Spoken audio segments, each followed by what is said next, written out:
Dr. Hogue, do you mind if I get a moment of your time? Certainly. Excellent. District Attorney Huff, what can I do for you?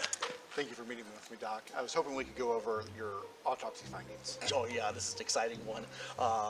Look. The first bullet goes right in here by the collar, ends up being wedged all the way down here by the spine, even goes to the top of the lung. Doc, please continue. The other bullet, it must have been quite the tussle. The other bullet went in one hip and went out the other. All right. Well, thank you for the detail. You're welcome. Modern crime shows show a ton of crazy crimes, horrible murders, and amazing one-liners. What they also show is the accumulation of evidence, the way you prove to a court exactly what happened, the context around it, and whether or not it matters. Same thing for any historical event. You really have to accumulate interviews, court cases, or court documents rather, doctor's reports to find out what happened at the time. You can't just go to an autopsy report and call it good. Thankfully, the Idaho World, back in 1864, compiled a ton of these sources in order to show us what happened in the murder of John Elliott over a game of Pharaoh. It's hard to say if John Elliott made an appearance in this newspaper before this point. We only have about an issue and a half before this. It does say that he was in the city at its settlement and was generally well liked among his acquaintances. Now, bear in mind, he was shot. However, the newspaper goes on to talk about his childhood and where he came from. Now, your reply might be, who would speak ill of the dead? Well, this paper would. Usually, they're speaking ill of the president, and that's a whole other topic. We'll get into that some other day. But when it comes to deaths, they're usually fairly neutral, just very, very factual. So it seems a little bit out of character for this paper to take such a positive bias on how much they liked John Elliott originally. Before we go any further, let's talk about the game he got shot over, Pharaoh. So imagine this Old West scene where there's a card house and people are gambling, money's being thrown around, and they're playing this excellent game called Pharaoh. Akhenaten has arrived! Sorry, buddy. Did we discuss an Egyptian video? You said we talk about pharaohs. No, we want people to understand the game Pharaoh, the one that John Elliott got shot over. Are we really not going to talk about how Akhenaten created what was basically a monotheistic religion in Egypt? About how he was the 10th ruler of the 18th dynasty? Oh, man, how much this guy liked the sun? Oh, buddy, I'm sorry. We'll do one on him soon, I promise. Why don't you go get cleaned up and I'll teach these people how to play Pharaoh. You take care of that then and I'll go get washed off. Okay. He always does that. Okay, here's how you play Pharaoh. So here's what you need for the game. You're going to need one full deck and still a suit from another deck to put on the table. Now, normally you're going to need poker chips, but like us, if you don't have any, you can use this. Dwarf coins. Pirate coins. Meeple. Or if you're playing with a dog, dog biscuits. So at the core of it, Pharaoh is a very simple game. The dealer's just going to set down two cards. One's a winner, one's a loser. And you're going to bet on the card that you think is coming up next. Now, I want to make it clear, the suit does not matter. You're just betting on what card number you think is going to come up next, or face card. So, first we're going to put down a bet on what we think is going to win. I think the queen's going to come up, and I think the 8's going to come up, and I think the 4 is going to come up. Okay, let's see what happens. So, first card is a loser. It's a 7. Didn't win shit. Next card is a winner. 3. I didn't bet on 3. No win. Next card is a loser. It's a 9. Queen. I just won. So, I make 1-to-1 money on that bet. We're going to keep going. Next card is a loser. 9. Next card is a winner. 6. Next card is a loser. 2. Next card is a winner. 8. I just won and got 1-to-1 money on my 8. Now, we can leave these bets out and let them ride, do however we like, but we can also, if we want, bet on a card to lose. So if you have some spare change and some pennies in your pocket, you're going to put that coin on the card you think is going to come up as a loser. Now there's also going to be a strip up here normally for betting high-low on the card. Now, after you've played a few rounds, would you be able to remember what cards have gone through here? Probably not. It might be kind of dumb if all the 10s have gone through and you bet on a 10. Handily, there would be something that's a bit like an abacus off to the side here that kept track of all the cards that have been played. Well, this is becoming boring, but you kind of get the gist, right? So, what was the point of talking about the card game Pharaoh again? Oh, we're just, we took all the time to learn it. I figured we'd just teach them how to play it. Okay. Mr. Cassidy, glad I could run into you. We need to talk about the events of November 7th. More specific. The Elliot incident. Well, it's about 7:30, and I'm behind the bar. Rush comes from the Pharaoh room. I try to get in there, figure out what's going on, but with everybody coming out, I can't get anywhere. By the time I can get in, somebody yells something about somebody not having a gun. But I see Frenchy Lagwa's up on the table with a pistol and a knife in his hand, and he's looking right at John Elliott. So Ben Anderson's holding John Elliott back, and I tell Frenchy to get off my table. There'll be no further trouble. About that time, a barkeep comes in with a double-barreled shotgun. I take it from him. He's a little trigger happy. I end up telling him to get out of my house and never come back. That sounds like quite the ordeal. Please continue.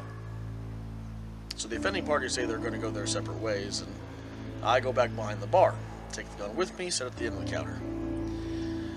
While I'm helping some customers, John Elliott comes back into the bar, says something I did not understand, and the next line I did understand, it was something along the lines of, "Manley, you want some of this." So I hear the report of 2 pistols, and I'm pretty sure one of those balls went right over the counter. I grab the shotgun, and I head towards that general disturbance.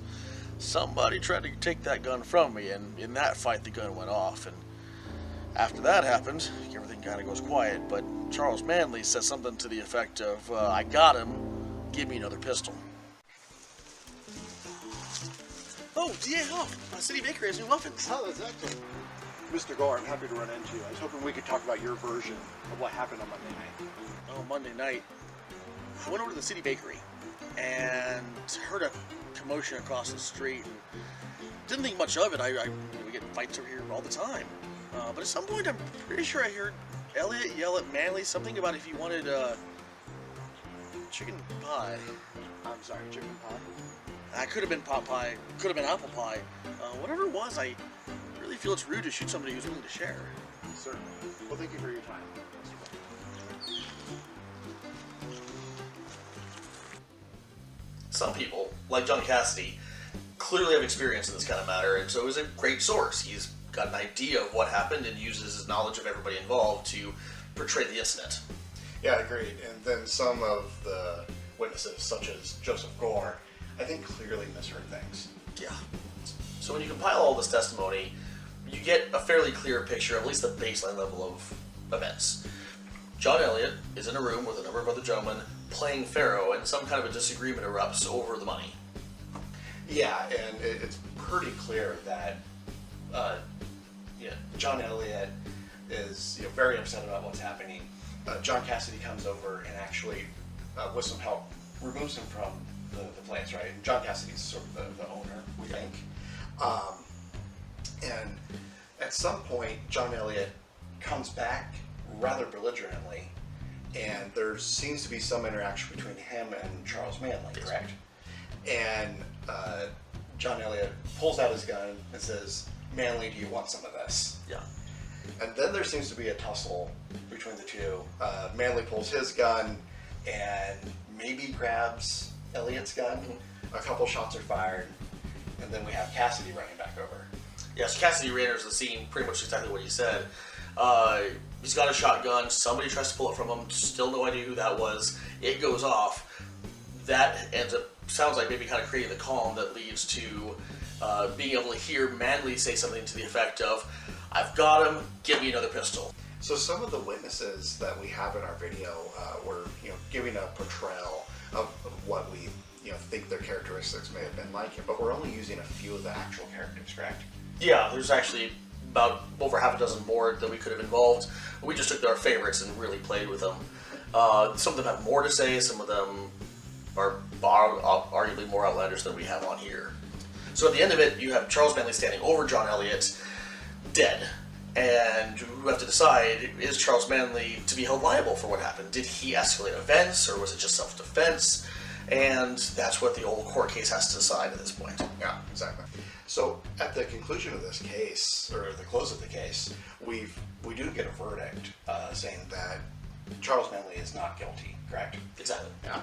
And which I find interesting. And then we have District Attorney Huff, who has Idaho residency and appears to be the only one appointed to this court that's not from back east, which is interesting because everyone from back east is going to be appointed by the Union in a Confederate, more or less a Confederate state.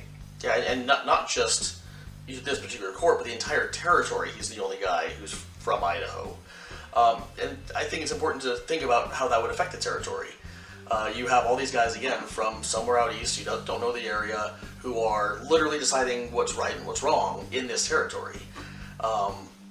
Important to note as well that, again, the Civil War is happening. The reason that everybody's going to be a Union sympathizer at this level is because the Confederacy doesn't have any input anymore. They've seceded. Right? This is 1864. This is towards the end of the war. Sherman's going into Georgia. Important to note as well that Lincoln's actually just been reelected, but nobody will know that for another 3 weeks at minimum. Right. In fact, the next issue, which this is a weekly paper, the Idaho World is a weekly paper, the next issue says basically, we don't know anything more than the last paper. Right. Easy as that. And the paper is really pretty heavily focused on this trial, just given everything that's going on. Yes, four-page total paper, and almost a full page dedicated to just this trial. Right. You imagine, again, I think from a historical perspective, it's interesting to think that, or we assume, that something as big as the Civil War took over everybody's lives. That's be all you would think about at the time. But no, life continues on. You still have daily matters of, obviously life and death when it comes to murder, but there's advertisements in this paper that are just, hey, you want some cleaner? Right. And just going back to the trial, we have all these witnesses, and it gives a fairly clear account. But I find it really interesting. There's no sort of forensics work done. I mean, I can't imagine this holding up in today's court system. Yeah. Closest thing is the ball. One of the balls is lodged near the spine. Right. And so we don't know the caliber of the weapons. We have maybe a vague idea of what time of day it is, and what day it actually happened. But beyond that, it's just witness testimony, which we know to be fairly unreliable, even in the best of times. Right? Yeah, again, we've established that one of the guys assumed that a chicken pie was involved in this incident. Yeah. I really like Joseph Gore. Massive fan. I think he's Big fan of that guy. Yeah, he's great. Thank you to the Library of Congress Online for being the source we used to find this article originally. Right, and also thank you to the Idaho World for what permission we did get from you using your newspaper, and for the photos of the building we got. That was really helpful. That's awesome. Also, still a current newspaper producing weekly editions. So if you'd like to check them out, just click the link below. Yeah, Facebook's also a great way to do it if you don't like links. That being said, also thank you to the monster behind the camera. We've been oh god, it's in the kitchen. What time is it? It's past midnight. Well, we got